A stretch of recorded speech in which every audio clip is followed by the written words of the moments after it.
Olá, bem-vindo a mais um episódio do podcast Tarô da Pequena Sábia. Eu sou a Júlia e neste episódio vamos questionar um pouco as tradições, as nossas posições e quem somos no dia a dia. Vem comigo?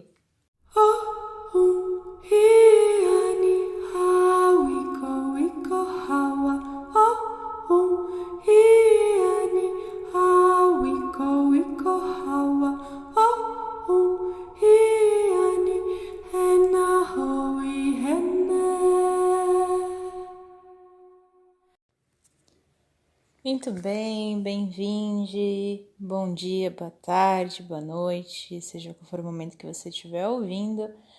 Antes da gente começar, se você ainda não me segue nas redes, me segue no Instagram e no TikTok com o nome Tarô da Pequena Sábia. E se você tem alguma mensagem, alguma pergunta, algum comentário para fazer, manda um e-mail para pequenasabiatarot, tudo junto, @gmail.com. Bom, muito bem. Começando com a mensagem de hoje, com o que as cartas estão trazendo, alguns questionamentos que elas levantaram aqui.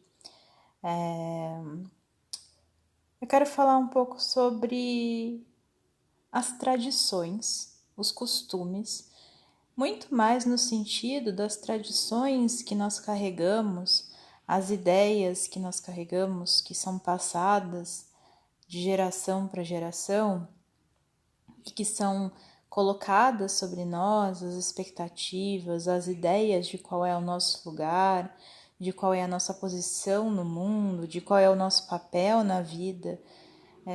E como como essas tradições, né, elas em muitos momentos elas funcionam, mas em muitos momentos elas precisam sim ser questionadas, elas precisam ser revistas, né, para que elas possam ser revalidadas ou não.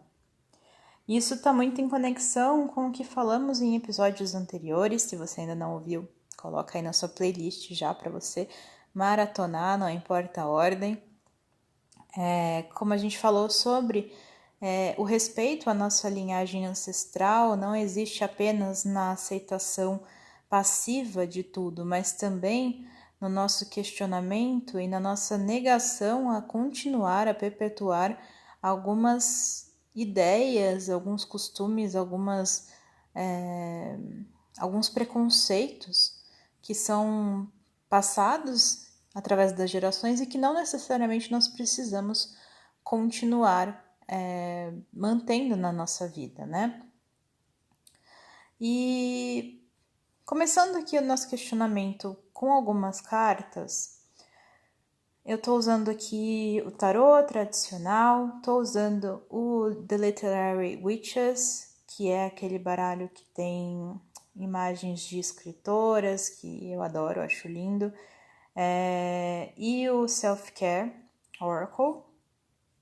E existe aqui uma questão interessante com relação aos contos de fadas.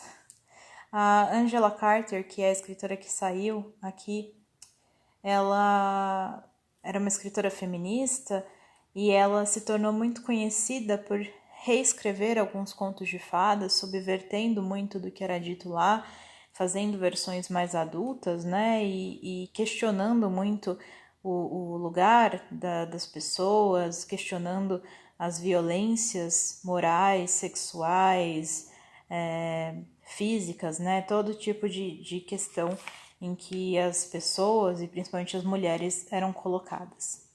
E quando a gente pensa em contos de fadas, e eu tô falando também de contos de fadas porque na outra carta que saiu, Procure por Fadas, né? Mas trazendo um pouco essa conexão dos contos de fadas, que são histórias que elas são passadas por muitas gerações, né? Todos nós conhecemos praticamente as mesmas histórias e cada país tem mais histórias ainda, né? E nós conhecemos essas histórias e por mais que muitas vezes algumas delas pareçam completamente desconexas da nossa realidade, elas existem porque em algum momento elas perpetuaram alguma ideia de algo que precisava ser proibido, evitado, algo que precisava ser controlado na visão de quem criou as histórias. Então, apesar de a gente ver como algo muito já conhecido, e algumas que hoje em dia, né, continuam tendo mensagens válidas, principalmente para crianças, como não falar com estranhos, né, não aceitar coisas de estranhos.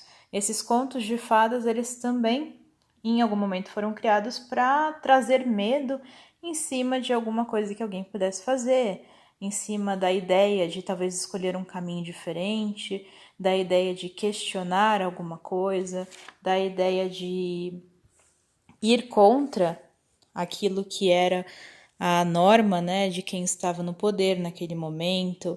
E isso foi passado através das gerações, né? E muitas vezes, inclusive, quem já tenha pesquisado os contos de fadas na sua origem, pode perceber que eles eram muito mais violentos do que a gente vê hoje. Eles eram completamente assustadores, de fato, tinham assuntos bastante pesados, violentos, e eles eram criados para trazer esse medo, esse receio, esse certo controle através de uma história. E aí, se a gente pensa nisso, a gente também pensa nas coisas que são contadas para nós através das gerações. Não nós enquanto sociedade, mas também nós enquanto indivíduos. Porque muitas mensagens são sim passadas do momento em que a gente nasce até a nossa vida adulta, até a nossa velhice, que foram contados, foram ditos, posições que nos foram colocadas, medos que nos foram criados e situações onde nós somos levados a crer que não devemos fazer alguma coisa, onde nós somos colocados diante do caminho perigoso, do lobo mau, da rainha má, do que quer que seja, né? Nós somos colocados diante dessas figuras nas nossas vidas e que existem às vezes para nos proteger, mas também existem muitas vezes para tentar controlar os caminhos que nós vamos tomar. Trazendo aqui um pouco das cartas do tarô, eu tenho aqui o Rei de Copas e o Hierofante, ou Papa, né? Como dependendo do baralho que você usar ou conhecer. E o Hierofante ele fala muito sobre as tradições, né? Sobre a hierarquia, sobre os costumes, sobre a religião, sobre a monarquia, sobre o governo e também sobre a necessidade, muitas vezes, de renovar, de atualizar essas hierarquias, de atualizar essas crenças, de atualizar esses limites, principalmente quando a gente pensa na combinação com o Rei de Copas, onde a gente pensa numa maturidade emocional, um equilíbrio maior entre a nossa mente e a nossa emoção, um equilíbrio maior principalmente entre a carga que é nossa de fato e a carga que os outros impõem em nós, e que traz essa maturidade a ponto de perceber que um peso, uma crença, uma história, um conto de fadas, talvez não seja nosso, talvez seja de outra pessoa. E nós não temos que necessariamente aceitar isso que foi imposto. Eu posso ter uma visão completamente diferente da história que me foi contada no momento em que eu começo a adquirir essa maturidade emocional, esse equilíbrio do Rei de Copas. Eu posso ver talvez que o que é o lobo mau para uns, para outros talvez seja o príncipe encantado, e o que para alguns é o caminho escuro na floresta, para outros é um caminho de paz. O que para muitos é a bruxa má, na casa de doces, para outros é a expressão da sua espiritualidade, por exemplo. E então nós vamos para esse questionamento também da questão da ancestralidade, que era aquilo que eu falei que foi abordado em episódios anteriores, mas que também acho que nesse momento ainda se apresenta, que é esse questionamento do tipo, o que foi colocado em você, quais foram as crenças, as ideias, as expectativas, as histórias que te foram contadas, tanto sobre você, quanto sobre os seus ancestrais, quanto sobre a sua infância, quanto sobre o seu nascimento, quanto sobre a sua família. Quais foram essas histórias que foram contadas e passadas através das gerações e o que essas histórias elas trazem consigo, né? Muitas histórias trazem histórias é ótimo, mas muitas histórias trazem ensinamentos e conhecimentos muito interessantes que podem te ajudar a crescer, que podem te proteger de problemas, que podem te trazer a experiência daqueles que vieram antes de você. Mas muitas histórias também precisam ser revistas, precisam ser atualizadas. Elas precisam ser recolocadas no momento de quem está vivendo essa história. Não deixar mais que uma narração antiga continue ditando os seus passos caso ela não faça mais sentido, caso ela não faça mais harmonia, não tenha mais harmonia com a sua vida. Às vezes a gente precisa revisitar a nossa própria narrativa, revisitar as nossas próprias histórias, até mesmo as nossas próprias ideias, né? Porque muitas vezes nós mesmos também criamos histórias para nós e nós nos colocamos nesse caminho de ter que viver essa história e esquecemos que a história ela está mudando a cada dia, que não é porque a gente um dia criou uma história para nós mesmos que nós temos que continuar seguindo essa mesma história exatamente.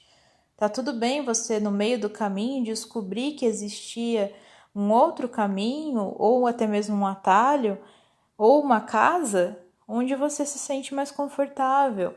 Tá tudo bem você olhar para o caminho que você trilhou e pensar o que ali ainda é verdade.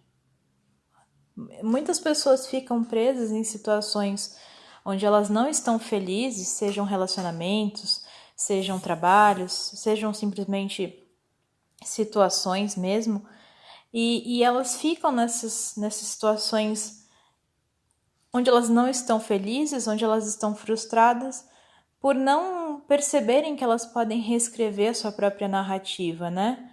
Você não precisa ficar preso numa história que você decidiu para você, sendo que você criou ela num momento onde você não tinha a sabedoria que você tem hoje, ou o conhecimento de alguma coisa que você tem hoje.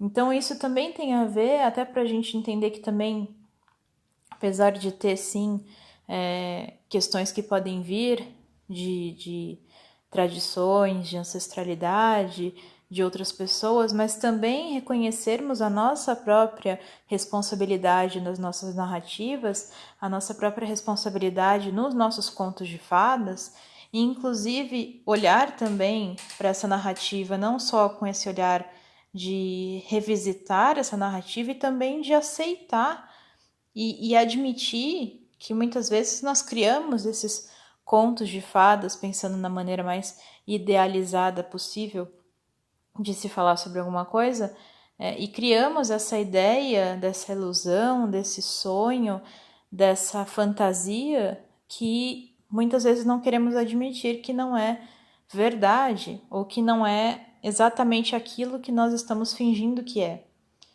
Então, também é preciso ter coragem de assumir as próprias responsabilidades com relação a essas histórias, a esses caminhos,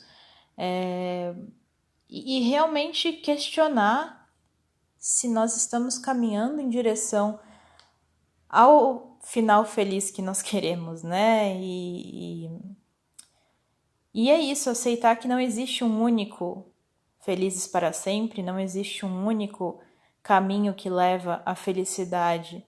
Não existe uma única trilha na floresta e muitas vezes, talvez você tenha jogado as migalhas de pão para achar o seu próprio caminho de volta, mas tenha descoberto que você não quer fazer aquele caminho de volta, que você descobriu um caminho muito melhor, um caminho muito mais acertado para os seus sonhos. Então, mais do que qualquer coisa, acho que a mensagem de hoje é muito mais olhar para a sua própria narrativa, olhar para o seu próprio conto de fadas e o que você criou como história que você agora pode mudar. E lembrar que a vida ela é muito mais feita de poesia e de contos do que de longas histórias.